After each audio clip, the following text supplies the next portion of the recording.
안녕하세요. 김 공장장입니다. 오늘은 새로운 품질 측정 방법은 어떻게 신뢰성 있게 만드는가에 대해서 한번 알아보도록 하겠습니다. 연구소나 개발부서에서 신제품을 만들게 되는데요. 처음 만들다 보니까 어떤 품질 항목을 어떻게 측정해야 되는지 잘 모르는 경우가 많은데요. 품질의 균일성을 위해서는 뭔가 측정을 해야 하는데 논문이나 타사에서도 동일한 사례가 없어서 참 어려운 경우가 있습니다. 가장 간단한 대응 방법은 없습니다. 무게라든지 외관이라든지 치수라든지 기본적인 부분만은 측정을 하고 없습니다 라고 이야기하는 것도 한 방법인데요. 굳이 현실과 맞지 않는 기준을 세워서 측정 기준을 만들면 내부 비용을 증가시키는 결과만을 초래하기도 하는데요. 출시 후에 클레임이 발생되면 그것을 막기 위한 품질 측정법을 개발하는 것도 방법이지만 클레임이 발생이 되면 실패 비용이 크게 발생하고 때로는 회사에 큰 위기가 발생될 수도 있습니다. 그러면 지금부터 품질 기준을 한번 만들어 보겠습니다. 품질 항목의 선정 방법은 법규 사항이나 제품의 성능을 대변하거나 고객의 클레임을 예방할 수 있는 항목을 선정하게 되는데요. 품질 측정 표준을 개발하기 위해서 기본적으로 세 가지는 고려를 해야 합니다. 첫 번째는 동일한 시료에 대해서 누가 측정을 하더라도 동일한 결과값이 나와야 하고요. 측정 장소나 측정 시간이 달라도 동일한 결과값이 나와야 하고요. 셋째는 제품의 품질 편차를 대변할 수 있어야 합니다. 제품의 품질 편차를 대변할 수 있다는 얘기는 제품의 용량이 예를 들어 1g, 1.5g, 3g, 2g 이렇게 변하는데 저울은 10g 단위의 저울을 사용하게 되면 동일하게 0 또는 10이 나타나기 때문에 제품의 품질 편차를 대변할 수 없기 때문에 기기의 선정도 맞게 잘 해야 된다는 부분이고요. 어떤 측정 방법이든 측정 오차는 발생하게 되는데요. 기기의 오차라든지 실험자의 오차, 실험 방법의 오차, 샘플링의 오차 등이 발생을 하는데요. 기기의 오차 같은 경우는 기기가 가지고 있는 측정 오차가 있을 수 있고요. 실험자의 오차라는 것은 실험자가 숙련이 안 되었던지 또는 실험 방법을 충분히 숙지를 못하는 경우에 발생되는 오차고요. 실험 방법의 오차는 샘플링 방법부터 측정 방법이 애매모호하게 되었을 경우에 나타나는 현상이고요. 샘플링의 오차는 정확한 기준으로 샘플링을 해야 하는데 그렇지 않은 경우에 발생되는 오차, 상당히 실제 오차가 많은데요. 오차가 심하게 발생이 되면 합격품을 불합격이라고 판단하기도 하고요. 그 반대도 일어나겠죠. 품질은 동일한데 측정 오차 때문에 부적합 판정이 되면 불필요한 실패의 비용이 발생하게 됩니다. 제가 실제 다른 회사에 컨설팅을 하는 중에 실제 겪은 일인데요. 립스틱 경도를 측정을 하는데 립스틱 경도는 딱딱한 정도인데요. 바를 때 부러지는 정도의 품질을 측정하는 방법인데 경도가 스펙이 90에서 110인 상황이었는데요. 립스틱 경도는 실제 측정 당시에 내용물 온도가 1도만 차이가 나도 경도가 5씩 팍팍 차이가 나는데요. 아침에 재면 온도가 낮으니까 경도가 95 나왔다가 동일한 제품인데 오후에 측정하면 경도가 85가 나와서 부적합이 되어버리는 상황이 빈번하게 발생되는 회사였죠. 제품은 동일한데 실험 오차 때문에 현장에서는 계속 원인도 모르고 재생만 하게 되는 거죠.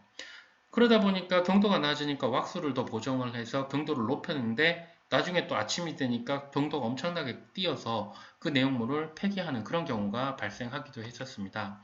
그만큼 품질 측정 방법의 신뢰성이 제품 생산을 위한 중요한 지표라는 것을 알 수 있는데요. 그러면 지금부터 신규 측정 방법을 어떻게 만드는지 만드는 법에 대해서 한번 알아보겠습니다. 예를 들어 핸드백 신제품을 만들었다고 합시다. 왼쪽 그림처럼 장갑의 사이즈가 큰 경우 장갑을 끼게 되면 벌어지는 이런 부분들이 찢어지지는 않겠지만 실제 착용하고 있는 동안은 아무 일도 할 수 없는 상황이 벌어지게 되겠죠. 그래서 아이디어를 내서 탄성이 있고 밀착력이 있고 손에 착 달라붙는 그런 핸드백 신제품을 개발하였다고 봅시다.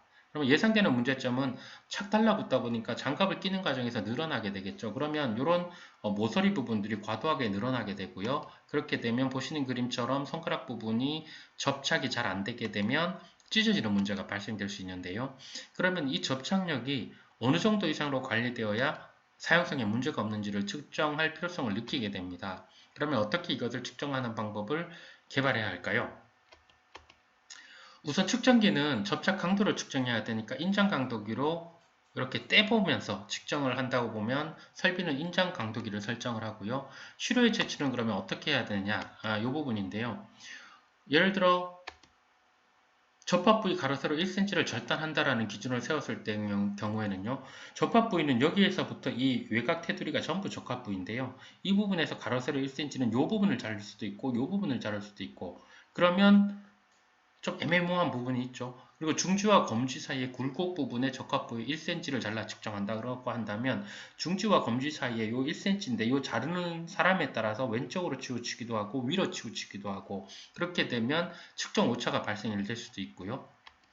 새끼손가락 끝 그러면 결정을 하는 게 새끼손가락 끝단부에서부터 1cm 거리의 수평으로 절단하고 엄지에 대해서 끝단부에서 이렇게 그림으로 표현하면 작업자 간 샘플 측정에 있어서 오차가 많이 줄어들 거라고 생각이 되고요.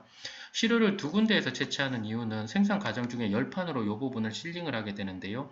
열판 실링의 수평 정도가 맞지 않게 되면 왼쪽과 오른쪽의 차이가 발생될 수 있기 때문에 두 군데를 선정한다. 그렇게 해서 새끼손가락은 접착 강도가 얼마가 돼야 되고 엄지손가락은 얼마가 돼야 된다. 아니면 둘 다 비슷하다고 한다면 둘 다 얼마 이상이 되어야 한다. 실제 이 부분이 적합이 되면 동일한 온도와 압력으로 실링을 하였기 때문에 이 부분도 동일하다라고 평가를 할 수 있는 가설을 가지고 진행하는 부분이고요. 그리고 이렇게 시료를 채취를 했으면 인장 강도계에 걸 때에는 이 윗부분의 중앙점과 밑에 부분의 중앙점 두 군데를 집게로 잡아서 인장 강도를 측정하고요. 인장 강도도 그 당기는 속도가 있는데요. 그 속도도 사람마다 다르게 설정하면 빨리 당기는 것과 천천히 당기는 것에 따라서 결과값이 달라질 수 있기 때문에 분당 2cm의 속도로 당겼을 경우에 인장력이 보통 이렇게 그래프를 처음부터 이렇게 자잘하게 해서 이런 그래프를 그리게 되는데요. 가장 높은 수치를 접착 강도로 설정한다라고 하게 되면 사람마다 측정하는 오차를 좀 줄일 수 있는 부분이겠습니다. 측정 온도라든지 생산 후에 경시가 있다면 일정 시간 경과 후에 측정을 한다거나 또는 전처리 방법을 택해야 되겠는데요. 현재 이 실험 방법은 열싱을 하고 나서 바로 수초 내에 실제 상온으로 돌아오기 때문에 샘플링하는 과정 중에서 충분히 온도가 떨어진다고 보고요. 그래서 경시가 없다고 판단하고 진행을 해보겠습니다. 이제부터 전문 용어로 들어가게 되는데요. 품질 측정 방법이 잘 설정되었는지 신뢰성이 있는지 없는지에 대해서는 게이지 RNR이라는 평가 방법을 쓰게 되는데요. 게이지 RNR이라는 것은 반복성과 재현성을 통해서 측정 시스템을 평가하는 방법입니다. 여기에서 반복성이라는 것은 한 명의 측정자가 동일한 부품, 동일 특성, 동일 계측기를 사용해서 비교적 단시간 내에 경시에 대한 변화가 없는 상황에서 여러 번 측정하였을 때 발생하는 측정 오차로 계측 장비에 의한 오차 변동을 나타내고요. 한 명이 동일한 방법으로 똑같이 숙달이 돼서 여러 번 측정을 했는데 거기에서도 편차가 발생이 되면 이거는 계측 장비에 갖고 있는 오류라고 볼 수 있고요. 재현성이라는 것은 동일한 부품, 동일 특성을 동일한 계측기를 사용해서 여러 명의 측정자가 측정하였을 경우 이 얘기는 뭐냐 하면 그 측정자 간에 오차가 발생이 있는지 없는지 그러면 실험 방법이 제대로 되었는지 그걸 평가하는 방법인데요. 측정을 하였을 경우에 측정 결과 값이 실제 제품의 특성을 반영하는 값과 실험 오차로 반영되는 값이 동시에 나타나게 되는데요. 실험 오차는 작업자의 변동이나 시료의 변동, 반복에 따른 변동에서 나타날 수 있겠죠. 일반적으로 실험을 하였을 때 미니탭이라는 통계 프로그램을 사용을 하게 되는데요. 거기에서 퍼센트 게이지 RNI라는 구하는 방법이 있습니다. 그 값이 10% 미만, 기여도가 10% 미만이면 이 실험 방법은 적합하다라고 판단을 하는데요. 일반적으로 미니탭 프로그램을 구하는 게 쉽지는 않기 때문에 한번 저희가 쉽게 측정할 수 있는 방법에 대해서 알아보겠습니다. 우선 그러면 실험을 진행을 합니다. 아까 얘기한 것처럼 실험을 진행을 하고요. 3명의 실험자가 실험 방법을 충분히 숙지하고 10개씩 샘플링 측정을 했더라고 봅시다. 그러면 일단 정확도를 위해서는 뭐 새끼하고 엄지손가락인데 둘 중에 하나만 측정을 한번 해보면요. 그 측정값이 이렇게 나오겠죠. 실험자 A, B, C라는 실험자가 시료 10개를 측정을 했고요. 그렇게 되면 평균값, 최대, 최소, 공차, 표준 편차가 나타나게 되고요. 규격 하한이라는 거 이거는 뜯는 강도이기 때문에 안 뜯어지면 뜯어질수록 찢어지지 않을수록 좋기 때문에 상한치에 대한 기준은 없고요. 하한치는 0.5, 뭐 단위는 뭐 KGF라고 할 수 있는데 0.5 이상이어야 한다. 그렇게 되면 CP 값 또는 CPK 값을 구하게 됩니다. 이 CP 값은 공정 능력 지수라고 얘기를 하는데요. 이거는 실제 생산 라인이 얼마나 안정화되어 있느냐, 품질이 안정화되어 있느냐를 측정을 하게 되는데요. 저는 개인적으로는 이 CP 값, CPK 값을 통해서 이 실험이 안정적이다, 아니다라고 경험을 통해서 판단을 하고 있습니다. 이 CP 값이라는 거는 규격의 상한과 하한이 결정이 되어 있다면 여기에서의 뜯는 강도, 인장 강도가 뭐 0.3에서 0.7까지다라고 한다면 0.4의 규격 범위가 있고요. 그리고 규격 상한치 한치가 없는 경우는 CPK 값을 구하게 되는데요. 평균값 여기에서 보면 0.7이 되겠죠. 0.7에 대해서 평균값 그리고 규격 하한 0.5죠. 그러면 0.7 나누기 0.5는 0.2가 규격 범위고요. 여기에서 표준 편차는 요 실험 측정 값에 따른 표준 편차가 나오는데 이것의 3배를 나누어 주게 되면 CPK 값이 나타나게 됩니다. 적어도 CPK 값이 2 이상인 경우에는 실험 방법을 채택하고요.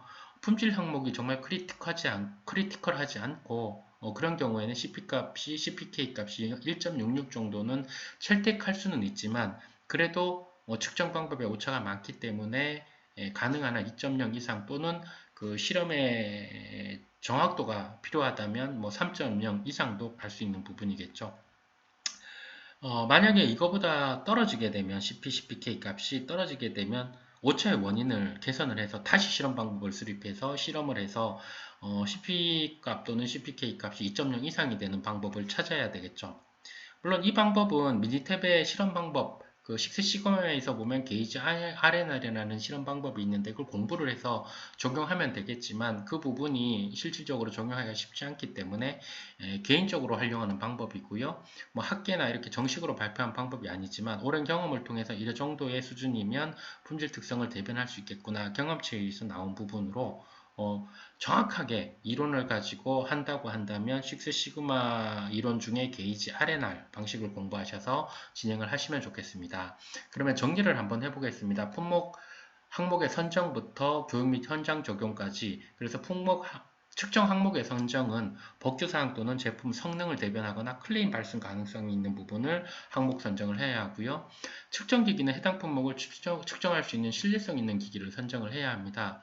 그리고 무엇보다 중요한 것이 분해 능이 10분의 1이라는 얘기는 실제 스펙의 기준보다는 한 10분의 1 이상 더 측정할 수 있는 기기를 선정을 해야 되는데요. 예를 들어서 무게 기준이 1g에서 1.5g 사이인, 1g에서 2g 사이인데 아니죠. 조금 다시 말해서 무게 기준이 2g 이상이다. 이렇게 되어 있을 경우에 1g 단위 저울을 사용하게 되면 1.51부터 2.49까지는 전부 2g으로 표시되겠죠. 그러면 실제 2g 이상이어야 되는데 기기를 1g 단위의 저울을 사용함으로 인해서 1.51도 실제 2g 미만이지만 1.51도 합격 판정이 날 수 있기 때문에 스펙의 기준으로 했을 때의 10분의 1 단위의 분해능을 갖춘 기기를 선택을 해야 되고요. 누구나 동일한 방법으로 측정할 수 있는 샘플링 방법을 선정을 해야 되고요. 측정자는 3명 이상 선정이 돼야 되고요. 물론 실험 방법에 대해서 충분한 숙지를 하고 실험을 진행을 하고 한 사람당 10회 이상 동일한 계측기로 동일한 샘플을 10회 이상 단기간 내에 반복을 했을 때에 나타나는 현상 측정을 해야 되고요. 그리고 죄송합니다. 스펙 같은 경우는 법규 또는 관능으로 적합한 부분에 대해서 우선 설정한 후에 스펙이라는 것은 바이블이 아니기 때문에 시대 상황이나 또는 고객의 요구 수준에 따라서 변동을 하는 것이기 때문에 일단 리스크를 제거할 수 있는 수준에서 스펙을 설정을 하고요. 그럼에도 불구하고 클레임이 들어오면 스펙을 더 강화하고 그런데 공정에서는 너무나 많은 실패 비용이 발생되면 크게 클레임이 없다라고 한다면 스펙을 좀 기준을 낮추는 이런 방법을 선택을 해서 결정을 하면 될 것 같고요. 적합성 여부 결정은 퍼센트 게이지를 RNR이 10% 미만이거나 또는 CP 값이 2.0 이상인 부분을 채택을 하고요. 평가 매뉴얼, 결국은 측정 방법 매뉴얼은 누가 봐도 알기 쉽게 사전 첨부를 하게 되면 도움이 되고요. 교육 및 현장 적용을 했을 때에 실제 측정 방법을 개발해서 현업에 내렸을 경우에 측정자가 너무 힘들어하거나 시간이 많이 걸리거나 또는 실험의 오차가 계속 발생되는 경우에는 이 부분에 대해서는 새롭게 실험 방법을 다시 설정해서 처음부터 다시 선정을 해야 되는 그런 부분이 발생할 수도 있습니다. 그래서 한번 선팩의 적착 강도 기준에 대해서 한번 목적을 정하고요. 고객이 착용 중에 뜯어짐에 의해서 내용물의 누액 방지하기 위한 품질 평가 방법이다. 그리고 실험 방법은 엄지손가락, 새끼손가락 일단 1cm를 절단해서 절단된 실의 중앙 끝점을, 중앙점을 잡고 집게로 인장강도 위로 측정을 하되 인장강도의 속도는 분당 20mm 속도로 이동을 시키고, 그리고 실제 가장 높은 인정 측정값을 설정을 하고, 합격 기준은 하루에 10,000개를 만든다면 동일한 로또 내에 4개의 샘플을 랜덤하게 측정을 해서 총 그렇게 되면 8개의 시료가 나오겠죠. 전부 다 0.5kgF 이상이면 합격이다. 이런 기준을 설정을 할 수 있겠습니다. 그래서 새로운 실험 방법, 장원기에 나오는 표준 방법도 모든 이런 반복성과 재현성이 나오는 신뢰성을 가지고 실험 방법을 설정을 하였고요. 측정자가 달라지더라도 동일한 측정 결과값이 나오는 방법, 신뢰성을 가지고 측정 방법을 개발했다는 부분입니다. 오늘은 그 손팩, 핸드팩의 접착 강도를 가지고 한번 예를 들어 봤었는데요. 실제 현업을 하게 되면 수많은 신제품들이 발생이 되는데요. 아까 말씀드린 것처럼 굳이 모르는데 품질 측정 방법을 억지로 만들어서 회사에 부담을 주기보다는 정말 리스크한 부분만 품질 측정을 아주 축소해서 만들어서 운영하는 것이고요. 그 품질 측정 방법에 신뢰성이 없다라고 한다면 지속적으로 게이지 아레나를 통하고 CP값, CPK 값을 구해서 실험 방법의 신뢰성을 확보하는 것이 중요하다고 말씀드릴 수 있겠습니다. 그리고 마지막으로 측정 기기의 분해는 아까 10분의 1이라고 했죠. 1g이 기준이라면 0.1g짜리 저울을 사용해야 되고요. 뭐 0.1g 이상 뭐 이런 기준이 설정되면 0.01 단위의 저울을 반드시 사용을 해서 실제 측정 장비의 오류에 의해서 부적합이 적합으로 판정이 되는 경우는 없어야 하겠다라는 부분에 대해서 말씀을 드립니다. 지금까지 신제품의 품질 측정 개발 방법에 대해서 알아보았습니다. 감사합니다.